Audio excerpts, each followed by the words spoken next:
Kayo po ba mga bossing ko ay isa sa mga nag-iisip sa ngayon ng isa sa mga pinakamabibisang pamamaraan upang sa ganon kayo po higit na maka-attract ng swerte lalo-lalo na tungkol sa usapin ng pera. Ito ay simpleng mga pamamaraan mga bossing ko sa pamamagitan ng coffee bean or kaya po mga bossing ko ng kape. Kung wala kayong coffee bean, kape po ninyo, pwede na po yan. Kahit anong klase ng kape mga bossing ko ay pwede po yan mga bossing. Ngayon po, kailangan lang din po natin mga bossing ko ng uling.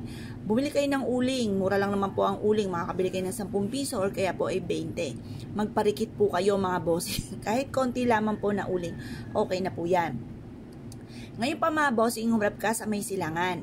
At pagkatapos, kayo po ay magpausok po ng kape. Yan, sa pamamagitan ng uling at ganoon din po mga bossing ko ng kape ay makakatulong po ito upang sa ganon kayo po ay higit na makatrack ng swerte. Lalo-lalo na tungkol sa usapin ng pera. Ito po, sa pagpaparikit, mas mainam nakaharap ka sa may silangan. At habang hinihipan-hipan nyo po yung uling mga bossing, kayo po ay paulit-ulit na nagwi-wish na magkakaroon ako ng maraming pera. Depende sa kahilingan ninyo. Ngayon pa mga bossing, sasabayan nyo po ng pagbubudbod ng kape mga bossing. Ito po mga bossing ko, ma-amaze ka kung ikaw ay lagi-lagi minamalas sa ngayon na hindi nyo pa ito nagagawa. Humanda ka sa mga magagandang oportunidad na darating naman po sa buhay ninyo. Basta pagaganahin natin ang ating law of attraction. Kung anong ating iniisip, anong salitain niya po'y magaganap. Lalo-lalo na kung ikaw ay naniniwala at determinado na makamit ang mga pangarap sa buhay. Kagaya nga po sabi nung isa sa mga malapit po sa akin, sabi po niya, may tinuro nga daw sa kanila ang kanilang teacher na kailangan, kung halimbawa ikaw po ay isa sa mga, halimbawa lang po ha mga bossing, halimbawa ikaw po ay isa sa mga, ano bang mayayari tulad, basta halimbawa kasambahay ka, huwag mong iisipin na ikaw ay habang buhay na magiging kasambahay. Iisipin mo na hindi laging ganito ang takbo na aking pamumuhay, or kaya ikaw ay isa sa mga vendor. Kasi ako ganoon din ng mga bossing. Titinda nga po kami dati sa bangketa. Ngayon pa mga bossing, like ko sinasabi sa nanay ko na magiging matagumpay ako, hindi laging ganito ang aking pamumuhay. Yung ganon. Ganon po mga bossing. Kasi makapangyarihan ng ating salitain. Lagi nating sasabihin, ibubukas sa ating bibig yung mga magaganda at ganon din ang ating laging iisipin panay mga magaganda. Kung marami kang mga pangarap sa buhay, yung mga pangarap mo, lagi-lagi mong sasabihin. Bukod sa sipag at tiyaga at pananalig sa mahal na Panginoon, mga bossing ha, dahil baka meron kang ganito, gumawa ka ng ganito, tapos di ka naman magsisipag, hindi ka matyaga. Halimbawa, meron akong kakilala rin na daing ng daing. Ang hirap daw po pala. Wala namang madaling trabaho. Lahat po yan ay may proseso.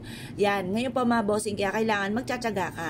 Ngayon, makakamit nyo po yan. Basta sipag at tiyaga, double time sa pagkayod, huwag ka makakalimot magdasal, at sabayan nyo pa ng gantong mga pampaswerte at makakatulong po ito upang sa ganun ay magtuloy-tuloy ang pasok ng swerte at hindi na po kayo muli mamoblema pa tungkol sa usapin ng pera. Basta ang isipin nyo pa ng mga magaganda, yung mga pangit, kalimutan nyo na po yan dahil hindi makakatulong, bagkos ay maaaring magkaroon pa kayo ng maraming problema. Kaya positive lang mga bossing, huwag nyong isipin yung mga pangit, panay magaganda ang ating mga iisipin.